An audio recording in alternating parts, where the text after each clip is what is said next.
Lo primero, como ha dicho Cecilia, este es el caso sobre la Escuela Técnica Superior de Ingenieros de Telecomunicación de la Universidad Politécnica de Madrid. Entonces, primero voy a presentaros unos datos muy breves sobre la representación de las mujeres en la Universidad Politécnica, en concreto en la Escuela de Telecomunicación, para después pasar a explicaros una serie de aspectos metodológicos sobre este caso y luego algún avance de resultados.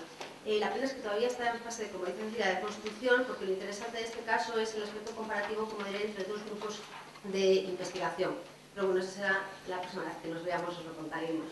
La Escuela Politécnica se creó en 1931 como una mezcla de diferentes escuelas. Está constituida por 11 escuelas técnicas superiores de ingenieros, pues que ofrecen títulos de ingeniero y doctor en aeronáutica, caminos industriales y telecomunicación, entre otras. Y bueno, pues obviamente la Escuela de Telecomunicación forma ingenieros en el ámbito de las nuevas tecnologías, que es de lo que estamos hablando aquí. Algunos datos de interés sobre esta escuela. Hay 11 departamentos. Con respecto a los grupos de investigación, aquí este dato está un poquito incorrecto, porque realmente no hay 27 grupos de investigación, sino que hay 32, como os enseñaré más tarde, 31 con investigador responsable hombre y 1 con investigador responsable mujer. Con respecto al número de alumnos, para que veamos un poco la dimensión, hay 2.600 alumnos de grado y de doctorado 230, bueno, salen unos 400 ingenieros por año y doctores 40. Sabemos que desde la década de los 90 las mujeres son mayoría entre la población de estudiantes. En la Universidad Politécnica las mujeres constituyen solo el 35% del alumnado, y ahí hay una pequeña errata también. Como decía María Caprile, las mujeres son el 24% de los estudiantes en el ámbito de las nuevas tecnologías. Este es un gráfico que he tomado de una presentación que ha hecho Capitolina Díaz para el programa DONA, y aquí se puede ver comparativamente el porcentaje de mujeres estudiantes en universidades politécnicas, en diferentes universidades politécnicas. En concreto, en la Universidad Politécnica de Madrid, vemos en 1998 las mujeres eran un 31% y en 2003 un 31,8%. Así que vemos que bueno, el aumento en la proporción de mujeres es mínimo, porque en ese número de años pues solamente un 0,8%. Dentro de la Universidad Politécnica, si miramos las estudiantes en ingeniería, en el área de ingeniería y arquitectura, nos encontramos con la misma tendencia, un incremento no significativo de mujeres.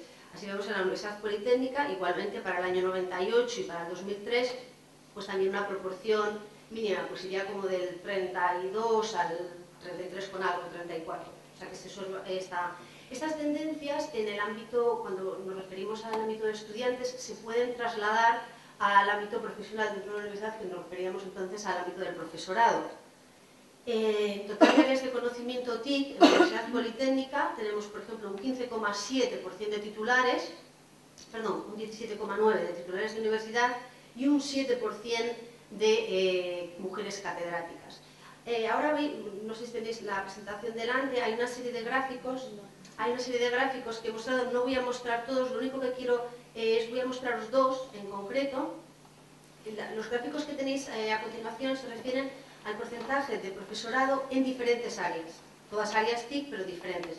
Entonces, por ejemplo, si miramos a ciencias de computación e inteligencia artificial y comparamos los porcentajes de titulares y, por ejemplo, de catedráticos en la UPM, en esta área concreta, con las que hay a nivel nacional, observamos que el porcentaje es mejor que la media nacional. Sin embargo, en otras áreas, como por ejemplo ingeniería de sistemas y automática, los porcentajes serían inferiores. Con esto lo que quiero decir es que el área es un aspecto crucial a la hora de ver los porcentajes de mujeres, la representación de mujeres en el sector TIC. No todas las áreas están igualmente feminizadas, como ya se ha comentado aquí. Como os mostraré también, la naturaleza de estas áreas es una clave a la hora de hablar de mayor feminización o menor feminización de las mujeres. Entonces, esto es un poco lo que os comentaba antes, no voy a parar en todos estos. Este cuadro, en tantos números,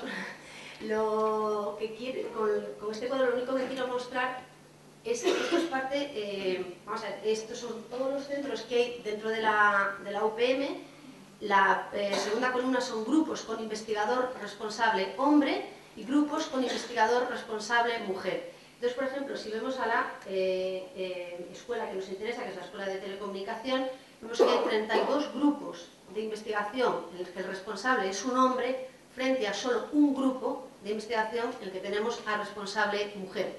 Esto obviamente está relacionado con la representación de las mujeres a nivel de estudiantes y con la representación de las mujeres a nivel de profesorado. Esto es interesante y este dato lo presento porque nuestro objetivo cuando seleccionamos este caso pues era obviamente explorar las barreras y las buenas o no tan buenas prácticas a través de entrevistas en profundidad en esta escuela y para ello seleccionamos dos grupos. Estos dos grupos de investigación los seleccionamos teniendo en cuenta la masa crítica de mujeres y también que se tratase de departamentos clave, con un prestigio y con una, digamos, influencia considerable. Entonces lo que hicimos fue seleccionar dos grupos, uno feminizado y otro menos feminizado. Y cuando hablamos de feminizado, como comentábamos al principio de esta conferencia, nos referimos desde el punto de vista cuantitativo y cualitativo. No solamente que haya un porcentaje grande de mujeres en ese grupo, sino que haya mujeres también en puestos altos y de dirección. Es lo que comentabas al principio, que es muy importante. Entonces, dos grupos, como veis ahí, bueno, pues hay obviamente diferencias. Uno está mucho más feminizado y hay mujeres, digamos, en los diferentes eslabones, y el otro está mucho menos feminizado y también con mujeres menos representadas en puestos de dirección.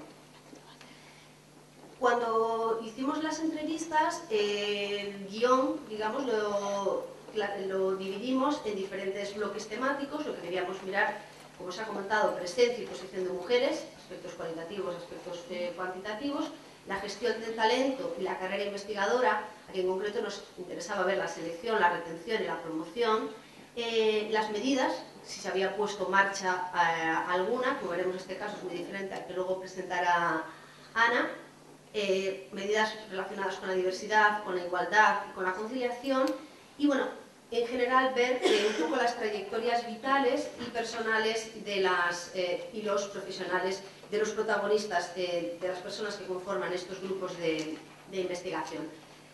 Como he dicho, no puedo presentaros aquí datos comparativos de los dos grupos, pero sí voy a presentaros algunos resultados que nos parecen interesantes. Esto de la temática se refiere a lo que comentaba antes. Hay grupos de investigación, como he dicho, más o menos feminizados, y esto parece de alguna forma asociado al área temática, al área en el que trabajan.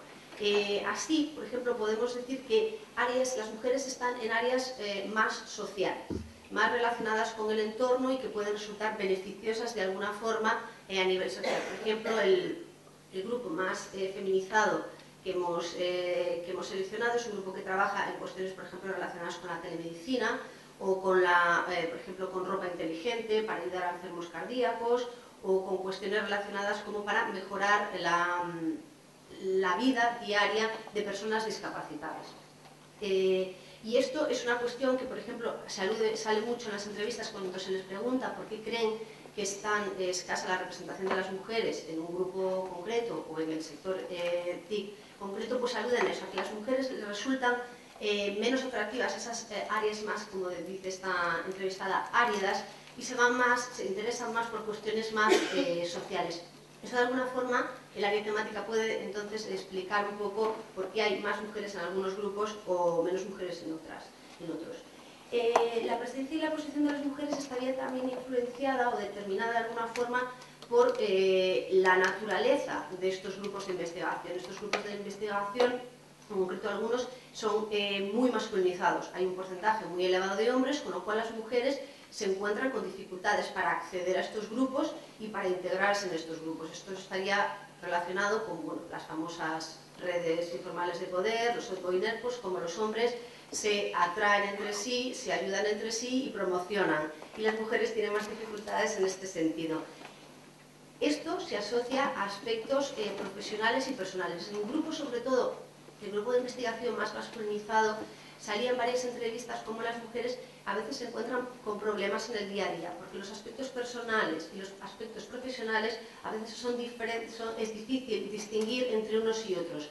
Entonces el hecho, ahí tenéis como unas citas breves, o no tan breves en algunos casos, de algunas entrevistadas. Por ejemplo, en la primera se alude a cómo hay unas demandas muy altas de trabajo, como muchas veces pues, hay que trabajar incluso de noche, y codo a codo, hombres y mujeres, y muchas veces hay esos cotilleos, esos rumores de si ella trabaja con él, y eso va en detrimento muchas veces de desarrollo profesional, porque uno llega a un momento en que no sabe qué hacer. Si voy, porque voy, y si no voy, porque no voy, pero siempre están de alguna forma en boca de la gente que les rodea.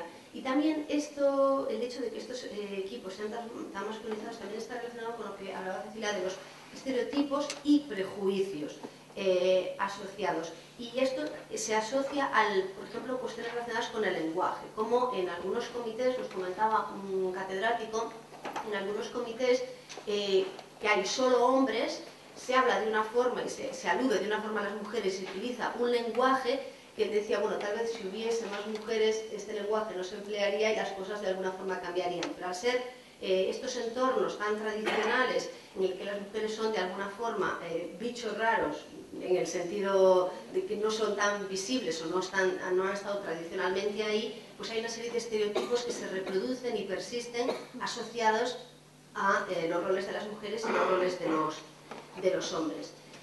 Otro aspecto que es interesante y que sale en las entrevistas es lo que comentábamos ahora mismo sobre las desigualdades interiorizadas. O sea, las mujeres tienen a menudo, asumen que, si bien reconocen que puede haber brecha y que puede existir algo que dificulta que las mujeres lleguen, de alguna forma minimizan la importancia de esto que ocurre y, bueno, pues eso, tienden a restar la importancia no solo a cuestiones como cuando se les pregunta por qué no es mujeres o por qué crees que no llegan, sino incluso cuando hablamos de por qué hay casos que se puede decir, bueno, de discriminación o de ciertas actitudes sexistas, cuando se enfrentan a estas situaciones ellas tienden a minimizar la importancia y decir, bueno, esto son cosas puntuales, pero bueno, todos sabemos que la suma de esas cosas puntuales da lugar a otra cosa diferente. Con respecto a la gestión de talento y la carrera investigadora, sobre todo en estos grupos, uno de ellos en concreto tiene una gran dimensión internacional. La mayoría de los proyectos de investigación en los que están involucrados son europeos, en el que participan con muchos otros países. Entonces eso se considera como un aspecto positivo en el participar en este tipo de proyectos en términos de desarrollo profesional, pero sin embargo ahí nos encontramos con una paradoja. Es bueno estar en estos proyectos, es bueno irse fuera, hacer intercambios y ir a otras universidades, pero se plantea que en España tenemos un modelo endogámico, un modelo en el que, como dice ahí uno de los catedráticos, si te vas, olvídate, pierdes las posibilidades, por lo que, comentaremos adelante, el sistema de turnos que existe. O sea, tú estás aquí, tienes que, como decíamos, calentar el sillón, porque en el momento en que te vas y lo dejas, viene otro y se encarga de calentar. Entonces, ahí en ese sentido hay una especie de paradoja. Tienes que hacer cosas fuera, tienes que estar en proyectos internacionales, pero por otro lado, si no estás en el departamento y si no calientas el sillón y si no le llevas, como dicen los italianos, el maletín al profesor, pues estás perdido. Con lo cual, muchas veces uno no sabe muy bien por dónde tirar. Y esto lleva también muchas veces a la fuga de cerebros, porque mucha gente que se va afuera ve que no tiene posibilidades aquí en España y, bueno, pues opta por quedarse fuera porque sabe que el volver tampoco le va a repercutir positivamente. Siguiendo un poco con esto, los problemas de retención también están asociados a la financiación. En este sentido, la directora de uno de estos grupos de investigación decía que es el mayor problema al que se enfrenta no solo su grupo, sino la Universidad Española. Hay mucha gente muy válida que se mantiene a través de proyectos de mayor o menor duración, con sueldos más o menos buenos, pero que es difícil retener a esas personas y esto, bueno, pues se asocia, obviamente, lo que decíamos, a la pérdida de talento. Ya estoy terminando. Trayectorias vitales, la mayoría son conscientes de que hay un precio a pagar, de que hay que hacer renuncias, hay que hacer sacrificios y esas renuncias pueden ser tanto del tipo, como decíamos, retrasar la maternidad o incluso llegar a la situación de dejar de tener un hijo por continuar con esta trayectoria o, bueno, parar más profesionalmente porque uno se va a dedicar, al menos durante un tiempo, a la conciliación y al cuidado y la crianza de los niños. Y ya para terminar, se observa en los discursos como una brecha entre las medidas legales y las medidas reales. Esto se aplicaría tanto a los sistemas de selección y promoción como a las políticas de conciliación, en este caso. Problemas de arbitrariedad que decíamos antes por el sistema de turnos que existe, y pongo ahí políticas personales, y es aludiendo a lo que comentaba hace un momento Cecilia.